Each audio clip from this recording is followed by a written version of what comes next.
जिस प्रकार एक अंधेरे कक्ष में एक टॉर्च जलाने से, लाइट जलाने से वो उजाला से भर जाता है, प्रकाशमय होता है, उसी प्रकार हम भी संसार में भटक रहे हैं। कहाँ जा रहे हैं हमें ये नहीं पता, चले जा रहे हैं पर कहाँ जाना ये नहीं पता। हमारा एड्रेस कहाँ है, कौन सी जगह जाना है, किस लिए यहाँ आए हैं, मानव तन क्यों मिला है, हम कुछ भी नहीं जानते, इसलिए भटक रहे हैं महाराज। जीवन के कई साल पार हो गए पर ये नहीं जानकारी लगा कि हम कौन हैं, मैं कौन हूँ, मेरा लक्ष्य क्या है, संसार में मानव होने के जन्म लेकर के यहाँ क्यों आए, मानव बनने के बाद एक मनुष्य का धर्म क्या है, कुछ पता ही नहीं। इसलिए हम एक अंधे व्यक्ति की तरह चल रहे हैं, क्योंकि हमें सत्संग नहीं मिला। जब तक सत्संग रूपी ज्ञान प्रकाशित नहीं होता तब तक हम भगवान को नहीं जान सकते, नहीं पहचान सकते।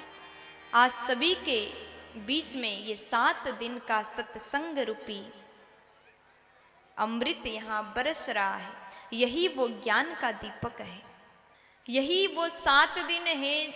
आप अपने आप को पहचानो। मनुष्य देह क्यों मिला, क्या आप जानते हैं? मनुष्य देह केवल संसार में रहने के लिए, केवल खाने के लिए, केवल पीने के लिए, केवल सोने के लिए नहीं है। मनुष्य देह तो कर्म के साथ में भक्ति करने के लिए मिला है। प्यार से बोल दीजिए ना, जोर से बोलो ना।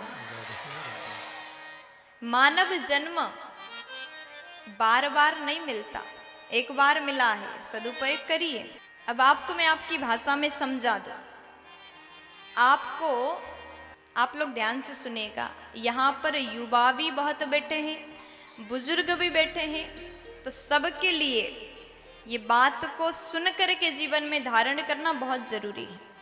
आपको आपके पिताजी ने 100 रुपीज दे दिए, ठीक है, 100 रुपए आपके पिताजी ने दे दिया और आपको कहा मिठाई खरीद के ले आओ। आप चले गए, जैसे मिठाई खरीदने गए थे, बीच में मेला देख लिया आपने, वहाँ पर क्या क्या होता है ना, नाटक दिखाया जाता है, वो आप देख लिए। कुछ पैसा वहीं पर आपने टिकट लिया, अंदर जा कर के खूब मेला में घूम लिए, मेला देख लिए, आपके पैसा वहाँ 50 रुपये खत्म हुआ। और थोड़ा आगे गए, आपने कुछ और नाटक देखा, वहाँ कुछ पैसा खत्म कर दिया। अब जब आप वापस आए तो आपके 100 के 100 रुपये खत्म हो गए, ठीक है, पूरे 100 रुपये खत्म हो गया। पिताजी ने कहा कि मैंने कहा था मिठाई ले आओ, वो कहाँ है, तो क्या आंसर दोगे? हाँ, क्या कहोगे? अब तो बताओ, ताला मत लगाओ मुंह पे, कुछ तो बोलो, कोई जवाब है? क्या बोलोगे? कहोगे कि हम नाटक में फंस गए और वो 100 रुपये खत्म हो गया।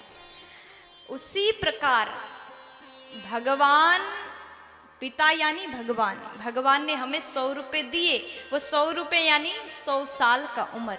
मिठाई खरीदने भेजा था, लेकिन संसार में आए वो 100 रुपये खर्च हो गए। केवल यही नाटक को देखने में 100 रुपये खत्म, 100 साल का उम्र खत्म। जब 100 साल बीत गया, भगवान के पास गए, भगवान बोले मिठाई कहाँ है, तो आप क्या कहोगे? सर झुकाओगे, इसके अलावा कोई दूसरा ऑप्शन तो है नहीं। इसीलिए वो 100 साल में आपको मिठाई खरीदना, 100 रुपये का मिठाई यानी 100 साल में आपको भक्ति करना है, सत्कर्म को कमाना है, वही मिठाई है। बुरा कर्म करोगे तो वो तो एक सजा है, इसलिए कभी बुरे कार्य मत करो, सत्कर्म करिए, अपने जीवन को धन्य बनाइए। 100 साल मिला है भगवान को प्राप्त करने के लिए, लेकिन हम ये संसार के मोह में इस प्रकार फंस जाते हैं, सब कुछ छूट जाता है, फिर जब समय खत्म हो जाता है तब याद आता है हमने कुछ किया ही नहीं।